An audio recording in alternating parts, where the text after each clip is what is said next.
लम्हों की कहानियाँ।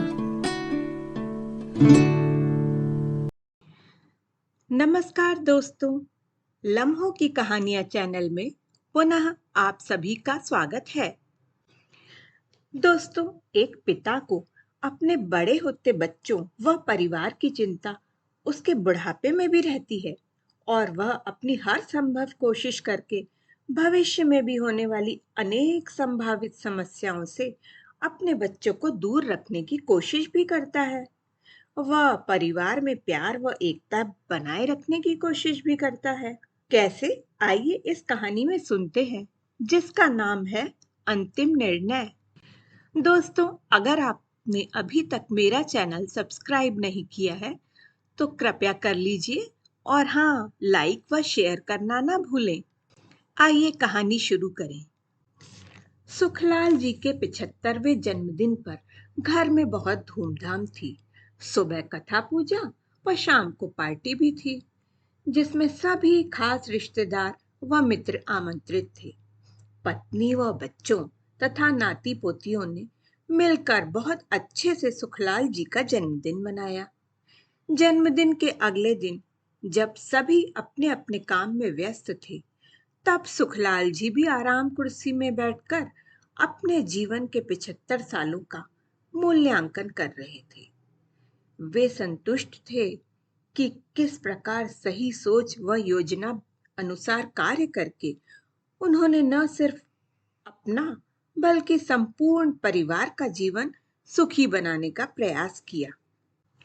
वे सोच में डूब गए कि कैसे बचपन में गांव के छोटे से कच्चे मकान में कम जगह में रहकर उन्होंने व उनके बाकी सारे भाई बहनों ने अपनी पढ़ाई पूरी की।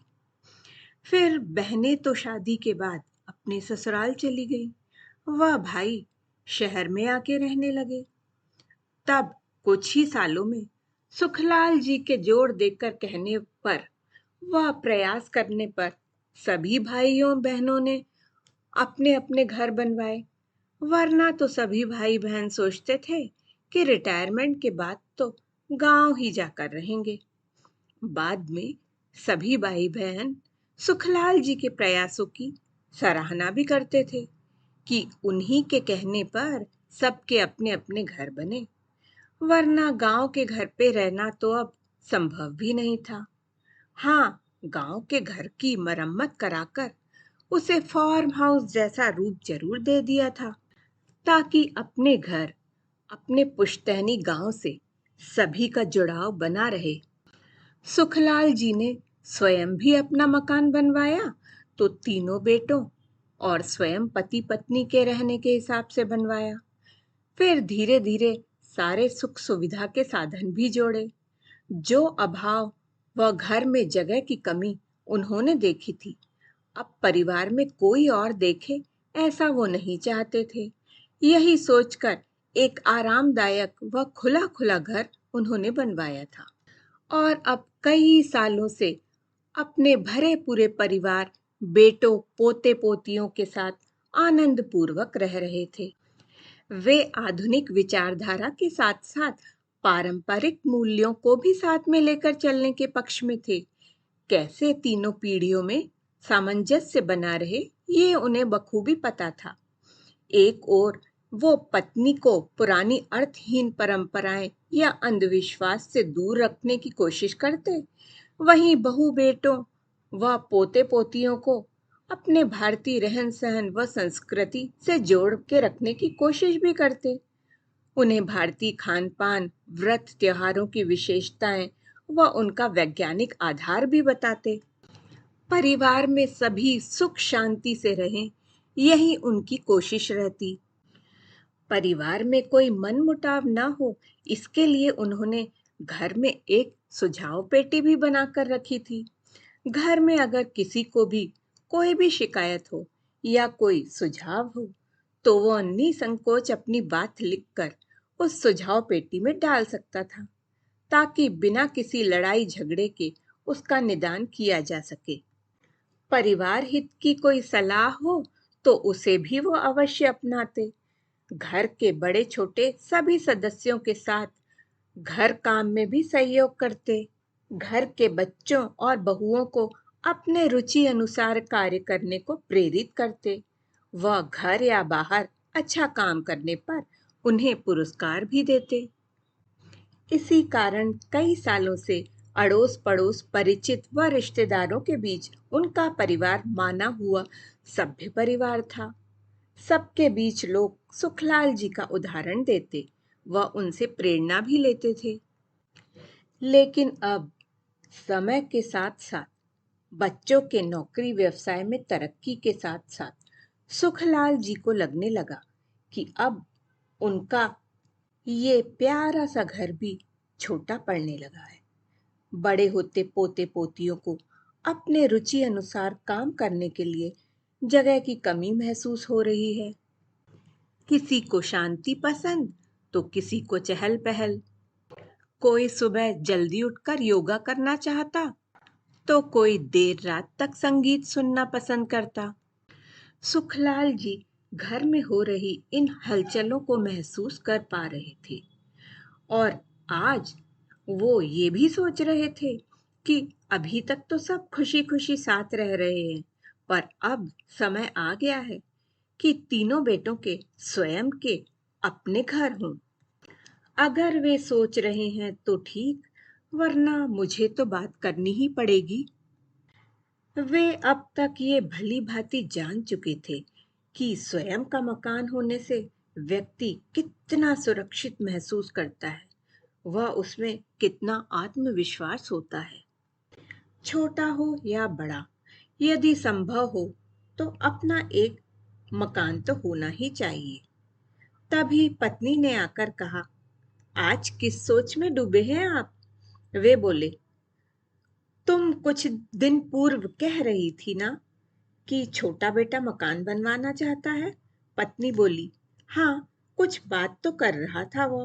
तब सुखलाल जी बोले, आज शाम को इस बारे में सबसे बात करते हैं। शाम को सभी को सुखलाल जी ने बैठक में बुलवा लिया।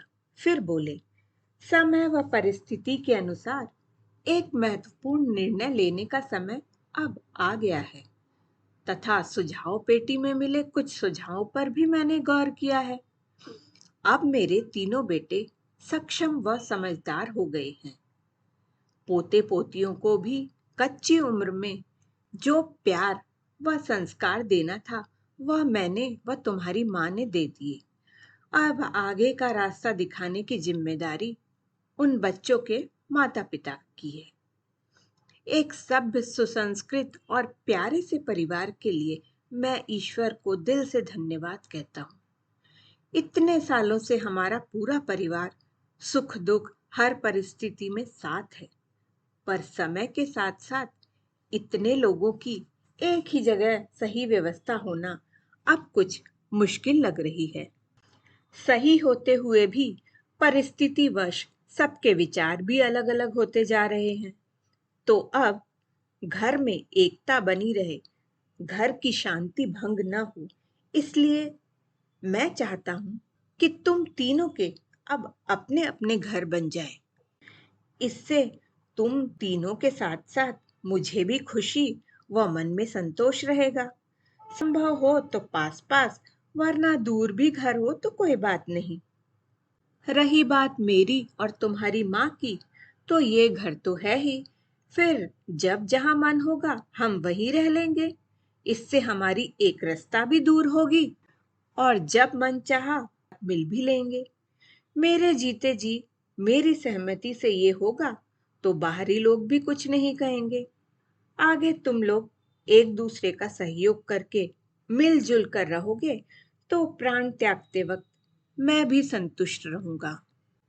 यही मेरा अंतिम निर्णय है, आगे ईश्वर की इच्छा। पिता की बातें सुनकर सबकी आंखें नम सी हो गईं। मन ही मन पिता की दूरदर्शिता को सराहते हुए परिवार के सारे लोग सुखलाल जी के चारों ओर बैठ गए। सारे परिवार की आंखों में एक दूसरे के प्रति प्रेम व विश्वास झलक रहा था। सुखलाल जी मंद मंद मुस्कुरा रहे थे।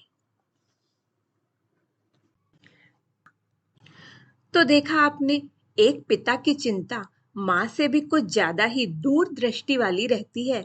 इसलिए चाहे बच्चे कितने भी बड़े हो जाएं, महत्वपूर्ण निर्णय लेते समय अपने माता पिता से एक बार सलाह अवश्य लें। हो सकता है उनके अनुभवी जीवन से कुछ अनमोल सलाह आपको ही मिल जाए। धन्यवाद दोस्तों। अगली कहानी के साथ शीघ्र ही मिलती हूँ।